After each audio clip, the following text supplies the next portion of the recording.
Welcome to 99 TV. మొత్తానికి Donald Trump ఆయన అనుకున్నది సాధించారు. ఇజ్రాయెల్కి సాయం చేద్దాం అనుకున్నారు, చేశారు. వెంబడే B-2 బాంబర్స్ని అమెరికాకు వెనక్కి పిలిపించేశారు, బాంబర్ జెట్స్ని. అండ్ ఒక ట్వీట్ చేశారు కొద్దిసేపటి క్రితమే. అంటే మన కాలం, భారత కాలం ప్రకారం మనకి తెల్లవారుజామున, వారికి రాత్రి సమయంలో ట్వీట్ చేశారు. Congratulations to everyone, it has been fully agreed by and between Israel and Iran that there will be a complete and total cease fire. President Donald J. Trump tweet కూడా చూడొచ్చు మనం. సో రెండు దేశాలు 12 రోజుల యుద్ధం తర్వాత సంపూర్ణ కాల్పుల విరమణకు అంగీకరించాయి. రెండు దేశాలకు కూడా శుభాకాంక్షలు అని చెప్పేసి ఆయన ట్వీట్ చేశారు. అది ఇప్పుడు సోషల్ మీడియాలో చాలా ఫాస్ట్గా వైరల్ అవుతోంది. 12 రోజుల యుద్ధం, అలాగే ఆయన 2 నెలల పాటు సమయం తీసుకుందాం అనుకున్నారు. కానీ 2 రోజుల్లో నిర్ణయం తీసుకొని బాంబర్స్ని, B-2 స్పిరిట్ బాంబర్స్ని ఇజ్రాయెల్లోని 3 అణు కేంద్రాల మీద, న్యూక్లియర్ ఎన్రిచ్మెంట్ ఫెసిలిటీస్ మీద దాడులు చేయించారు. వాటిని పంపించి మరి ఒక్కొక్క B-2 జెట్లో చూస్తే 2 MOPలుని ప్లేస్ చేసి, ఒక్కొక్క MOP మ్యాసివ్ ఆర్డినెన్స్ పెనట్రేటర్, 2 MOPలు ఒక్కొక్కటి 13,600 కేజెస్ బరువు ఉంటాయి. అవి అలాంటివి 2. అంటే ఆ B-2 స్పిరిట్ బాంబర్స్ దగ్గర 26,200 కేజీల బరువున్న వాటిని తీసుకెళ్ళి సుదీర్ఘ దూరం ప్రయాణించి మరి ఆ పర్వత సానువుల్లో ఉన్న, ఫోర్డో పర్వత సానువుల్లో ఉన్న ప్రధానమైన అణుశక్తి కేంద్రాన్ని ధ్వంసం చేసి మరీ వెనక్కి వచ్చాయి. 200 అడుగుల లోతుల్లోకి వెళ్ళిన తర్వాత అవి బ్లాస్ట్ అవుతాయి. B-2 వదిలిన MOPs, మ్యాసివ్ ఆర్డినెన్స్ పెనట్రేటర్స్. ఇంతకుముందు mother of all bombs MOAB అనేవాళ్ళు. మ్యాసివ్ ఆర్డినెన్స్ ఎయిర్ బ్లాస్ట్ కన్నా కూడా అది ఇప్పుడు మనం చూస్తున్నది ఇంతకుముందు ఆఫ్ఘనిస్తాన్ వార్లో ఉపయోగించిన MOAB, mother of all bombs. And టెక్నికల్గా అయితే massive ordnance air blast.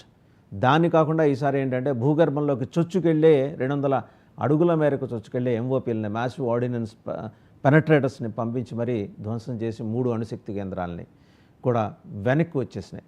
So Donald Trump machine పూర్తయింది.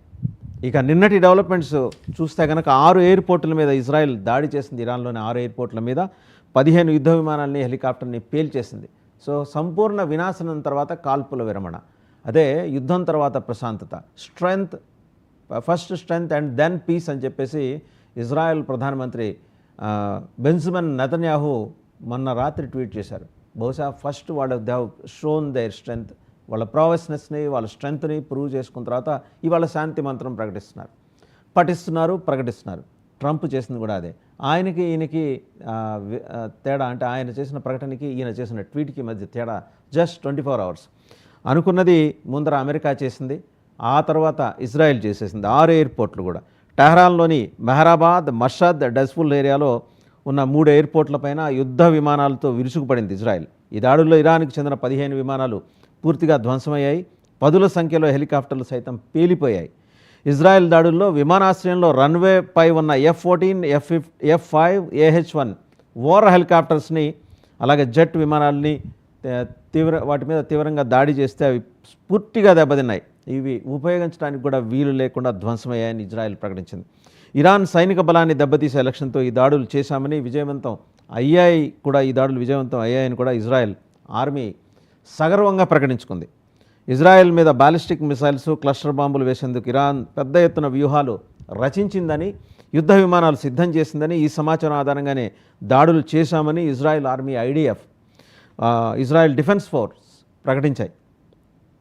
ఇజ్రాయెల్పై దాడికి సిద్ధంగా ఉన్న ఇరాన్ యుద్ధ విమానాలు కంప్లీట్గా నాశనం చేశాయి. So Israel has complete intelligence about Iran's capability, strength. And మనం ఒకసారి గుర్తు చేసుకుంటే ఇరాన్ రాజధాని టెహరాన్లోని పాలస్తీనా స్క్వేర్లో వాళ్ళు హిబ్రూలో ఒక వాక్యం రాసుకున్నారు. We're just 400 seconds away from Tel Aviv. వాళ్ళ దగ్గర అల్ఫతా అనే హైపర్సోనిక్ మిసైల్ ఉందిట. దాంతో గనక దాడి చేస్తే 400 సెకండ్ల వ్యవధిలో వెళ్ళి ఇజ్రాయెల్ని ధ్వంసం చేసి వస్తామని చెప్పేసి మరీ కవ్వించింది ఇరాన్. కవ్వించిన 48 గంటల వ్యవధిలోనే మొత్తం 6 ఎయిర్పోర్ట్ల మీద ఇజ్రాయెల్ దాడులు చేసింది. 15 వార్ జెట్ ఫైటర్స్, అలాగే హెలికాప్టర్స్ని పేల్చేసింది. రన్వే మీద రెడీగా ఉన్నాయి, విమానాశ్రయం రన్వే మీద F-14, F-5, AH-1 war helicopters and jet fighters ఇవి పూర్తిగా ధ్వంసం చేసింది. సో ధ్వంసరచన హింసరచన రెండూ సాగించిన తర్వాత ఇజ్రాయెల్ తన నిర్ణయాన్ని అమెరికాకి టెలిఫోన్లో తెలియజేసింది. వాషింగ్టన్ వెంటనే రెస్పాండ్ అయింది. డొనాల్డ్ ట్రంప్ కొద్దిసేపటి క్రితం భారత కాలమానం ప్రకారం తెల్లవారుజాము 4 గంటల సమయంలో ఆయన ఈ ట్వీట్ చేశారు. వారికి అది రాత్రి సమయం. సో ఆ క్రమంలో జరుగుతున్న డెవలప్మెంట్స్ చూస్తే 12 రోజుల యుద్ధానికి విరామం ప్రకటించేసినట్టుగా భావించాల్సి ఉంటుంది. 6 ఎయిర్పోర్ట్లో ఇవన్నీ నాశనం చేసిన తర్వాత ఇరాన్ దగ్గర ఉన్న స్ట్రెంగ్త్ ఏంటి? ఈరోజు ఇరాన్ దగ్గర ఉన్న స్ట్రెంగ్త్ ఏంటంటే బ్యాలిస్టిక్ మిసైల్స్, హైపర్సోనిక్ మిసైల్ అనేది ఉందా లేకపోతే ఒక ఊహాజనితమైన వ్యవహారమా ఇంకా పూర్తి స్థాయిలో అర్థం కాని విషయం. బట్ వాళ్ళ దగ్గర ఉన్నది అనేది కన్ఫర్మ్డ్గా మరి మిడిల్ ఈస్ట్ దేశాలు చెబుతున్నమాట. అల్ ఫతా అనే హైపర్సోనిక్ మిసైల్ అటువంటి వ్యవస్థ అయితే, దాన్ని ఢీకొనే వ్యవస్థ అయితే ఇజ్రాయెల్ దగ్గర లేదని మిడిల్ ఈస్ట్తో పాటు ఇరాన్ కూడా ప్రకటించింది. But Israel has 4 layer defence system, 4 అంచెల డిఫెన్స్ సిస్టమ్ని, ఐరన్ డోమ్ని దాటి ఏది కిందకి రాలేవు. వచ్చిన ఒకటి అరా కూడా కింద పడిన తర్వాత ఇజ్రాయెల్లో ధ్వంసమైనాయి. టెల్ అవీవ్లో అధికారికంగా ఇజ్రాయెల్ ప్రకటించిన మృతుల సంఖ్య 26, మేబీ అరౌండ్ 100 ఉండొచ్చు అని చెప్పేసి, ఒకవేళ అనధికారికంగా ఇంకా లెక్కలు చూసుకుంటే 100 మంది వరకు మృతి చెంది ఉండవచ్చని. బట్ ఇరాన్కి జరిగిన నష్టం మామూలుది కాదు. And other part of Iran ఇంకా వస్తే, స్ట్రైట్ ఆఫ్ హార్మోస్ దగ్గరికి వస్తే ఆ జలసంధిని మూసివేసినట్టు ప్రకటించడం ద్వారా అటు మిడిల్ ఈస్ట్ దేశాలకు కూడా ఇరాన్ ఇబ్బందికరమైన వాతావరణాన్ని క్రియేట్ చేసింది. మరొక అంశం, జలసంధి మూసేసిన తర్వాత వచ్చే పర్యవసానాలు ఏంటంటే, మొత్తంగా ప్రపంచవ్యాప్తంగా చమురు ధరలు భారీగా పెరగబోతున్నాయి. అండ్ అలాగే దేశవాళీ వాడకానికి ఉపయోగించే పెట్రోల్, డీజిల్ ధరలు కూడా అమాంతం లీటర్కి 200 నుంచి 250 రూపాయల వరకు పెరిగే అవకాశం ఉంది. బట్ సీజ్ ఫైర్ ప్రకటించాము అని చెప్పి సీజ్ ఫైర్ ప్రకటించినట్టు మరి 2 దేశాలు అంగీకరించినట్టు ట్రంప్ ట్వీట్ చేశారు. నిజంగా వాళ్ళిద్దరు అంగీకరించారా? ఎందుకంటే ఒక పక్క గనక మనం చూస్తే ట్రంప్ అంతకుముందు అంటే నిన్న ఒక ట్వీట్ చేశారు, మా మిలిటరీ బేస్ల మీద దాడి చేశారు, ధన్యవాదాలని చెప్పేసి మరి ఆయన చెప్పారు. తెలుసు మిడిల్ ఈస్ట్లో ఉన్న మిలిటరీ బేసెస్ అన్నిటి మీద కూడా ఖచ్చితంగా ఇరాన్ విరుచుకుపడుతుంది. బట్ దానికి సంబంధించి ఖతార్ అయితే అబ్జెక్షన్ వ్యక్తం చేసింది. ఎందుకంటే వాళ్ళందరూ కూడా యుఎస్ ఫ్రెండ్లీ నేషన్స్. ఎంత కాదన్నా కూడా అమెరికాతో ఉండే మొహమాటాలు, అమెరికాతో ఉండే ఒప్పందాలు, అమెరికా పట్ల ఉండే భయం, ప్రపంచ పోలీసుని కాదని మనం వెళ్తే దుంపనాశనం అయిపోతామని చెప్పేసి అవగాహన 57 ఇస్లామిక్ దేశాల్లో కనీసం 40 ఇస్లామిక్ దేశాలు ఉంది. అండ్ ఇరాన్ మీద ఉన్న ప్రధానమైన అభియోగం ఏంటంటే, ఇక్కడ మనం గమనించాల్సింది హెజ్బులాస్, హౌతీస్ అండ్ హమాస్.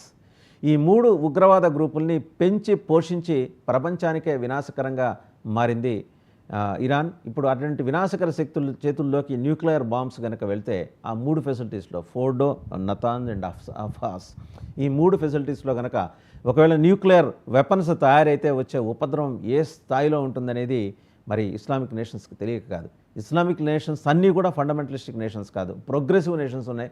ప్రత్యేకించి సౌదీ, యూఏ అటు కనుక చూస్తే వాళ్ళు టెక్నాలజీ మీద, అలాగే education, science and technology, development, infra and industries వాటి మీద గట్టి ఫోకస్ పెడుతున్నారు. వాళ్ళు డెవలప్ అవుతున్నారు. వాళ్ళకున్న చమురు వనరులు మహా అయితే 10 సంవత్సరాలు మాత్రమే లభ్యమవుతాయి. తర్వాత ఏంటనే దాని మీద వాళ్ళకి అవగాహన ఉంది కాబట్టి వాళ్ళు డెవలప్ అవుతున్నారు. బట్ ఇరాన్ ఎప్పుడైతే అయతుల్లా ఖొమైనీ నేతృత్వంలోకి వెళ్ళిపోయిందో ఒక ఫండమెంటలిస్టిక్ నేషన్గా మేనిఫెస్ట్ అవుతూ వచ్చింది. అండ్ ఇక్కడ 2 అంశాలు మనం మాట్లాడుకోవాల్సి ఉంటాయి. ఎందుకంటే మనం ఇరాన్తో ఒక ఒప్పందానికి వచ్చాం, సంయుక్తంగా ఒక పోర్టు నిర్మాణం చేస్తున్నాం. ఆ పోర్టు నిర్మాణం జరిగితే మనం పాకిస్తాన్ని, చైనాని బైపాస్ చేసి గుజరాత్లోని కాండ్లా ఎయిర్పోర్ట్ నుంచి 550 nautical miles and Mumbai port నుంచి 780 నాటికల్ మైల్స్ దూరంలో మనం ఆ పోర్టుని చేరుకోవచ్చు. పాకిస్తాన్, చైనా అడ్డంకులు మనకు ఉండవు.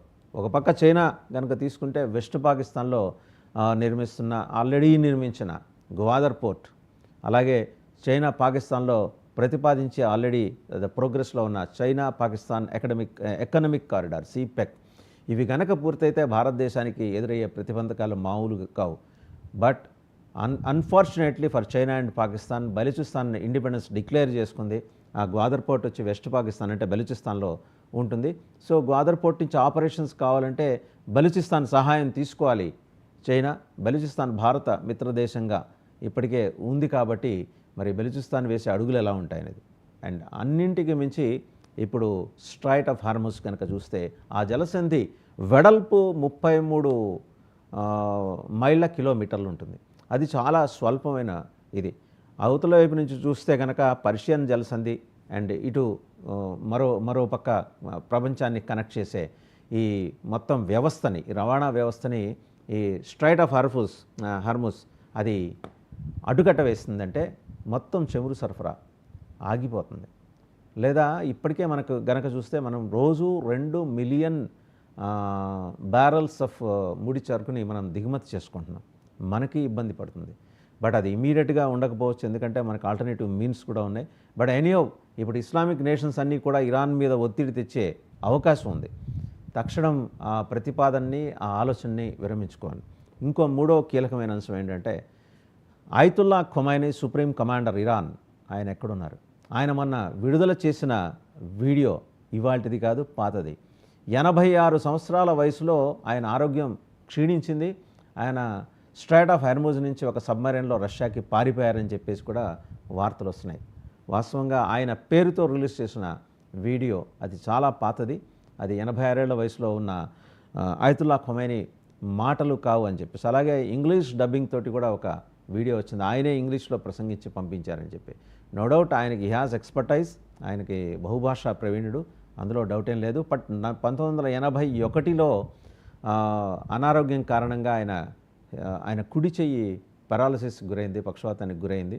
అండ్ అప్పటి నుంచి ఇప్పటివరకు ఆరోగ్య సమస్యలు చాలా ఎదుర్కొంటున్నారు. 45 ఏళ్ళుగా ఆయన ఇప్పుడు వృద్ధాప్యంలోకి వచ్చిన తర్వాత ఆయన చేసినట్టుగా చెబుతున్న ప్రకటన, ఈ ధర్మయుద్ధం, వాళ్ళు జిహాదీ యుద్ధం అంటారు, ఈ ధర్మయుద్ధం నాతో ఆగటానికి వీల్లేదు, ఇది ఇండెఫినెట్ ప్రజెంట్ కంటిన్యూస్ ప్రాసెస్, అనంత వర్తమానం, మనం చేస్తూనే ఉండాలి, ప్రపంచం మొత్తాన్ని ఇస్లామిక్ రాజ్యంగా మార్చేంత వరకు ఈ ధర్మయుద్ధం కొనసాగుతూ ఉండాలంటూ ఆయన రెచ్చగొట్టే విధంగా చేసిన ప్రసంగం అనేది ఇవాల్టిది కాదు. అది 2-3 ఏళ్ల క్రితం ఏదో ఒక వాళ్ళ రిలీజియస్ కాంగ్రెస్ని ఉద్దేశించి ఆయన చేసిన ప్రసంగంలో కొందరు మిలిటరీ జనరల్స్ కూడా ఉన్నారు. వాస్తవానికి ఆ వీడియో ఫుటేజ్లో కనిపిస్తున్న మిలిటరీ జనరల్స్లో 4 ఈరోజు చనిపోయారని చెప్పేసి ఇజ్రాయెల్ అధికారికంగా ప్రకటించింది. చనిపోయిన 4 మళ్ళీ తిరిగి వచ్చి అక్కడ కూర్చొని ఆయన ప్రసంగాన్ని వినే అవకాశం లేదు కాబట్టి అది పాత వీడియో అని చెప్పేసి ఇజ్రాయెల్ తేల్చి చెప్పేసింది. రైట్. రష్యాకి ఒకవేళ ఆయతుల్లా ఖొమైనీని కాపాడటం ద్వారా రష్యాకు ఉండే తక్షణ ప్రయోజనం ఏంటంటే, తక్షణం ఏది ఉండకపోవచ్చు, బట్ రష్యా తన వాణిజ్య అవసరాల కోసం, ఇరాన్ మీద తన గ్రిప్ కోసం ఇరాన్ని తన అదుపాద్యంలో ఉంచుకునే ప్రమాదం లేకపోలేదు. అట్ ద సేమ్ టైం ఇరాన్ని తమ గుప్పెట్లో పెట్టుకోవాలని చైనా కూడా భావిస్తుంది. కాబట్టి రష్యా, చైనా మధ్య ఈ ఒక్క అంశం మీద, అంటే ఇరాన్ అంశం మీద ఖచ్చితంగా భేదాభిప్రాయాలు తలెత్తే అవకాశం ఉంది. ఇప్పటికీ ఆ రిఫ్ట్ కొనసాగుతుంది. అన్నింటికి మించి ఇరాన్ మాజీ యువరాజు కూడా తన గళం విప్పాడు. అండ్ ఇరాన్ ప్రజలు ఈ మత ఛాందస పాలన మాకు వద్దని చెప్పేసి చాలా స్పష్టంగా రోడ్ల మీదకి వచ్చి వాళ్ళు నినాదాలు చేస్తున్నారు. కిల్ ఖొమైనీ అని చెప్పి నినాదాలు చేస్తున్నారు. మరి ఈ క్రమంలో చాలా డెవలప్మెంట్స్ చోటు చేసుకోబోతున్నాయి. ఒకసారి కనుక మనం country wise list of US military bases in middle east కనుక చూస్తే, ఒకసారి బహ్రెయిన్లో ఉంది 5th fleet of the US navy, అక్కడ ఉంది, which occupies the Gulf, Red Sea, Arabian Sea and portions of the Indian Ocean and has its headquarters in Bahrain. బహ్రెయిన్లో ఉన్న అది US navy base. అది Gulf, ఎర్ర సముద్రం, అరేబియా సముద్రం and portions of the Indian ocean, Hindu మహాసముద్రంలో కొన్ని భాగాల్ని అది monitor చేస్తుంది యుఎస్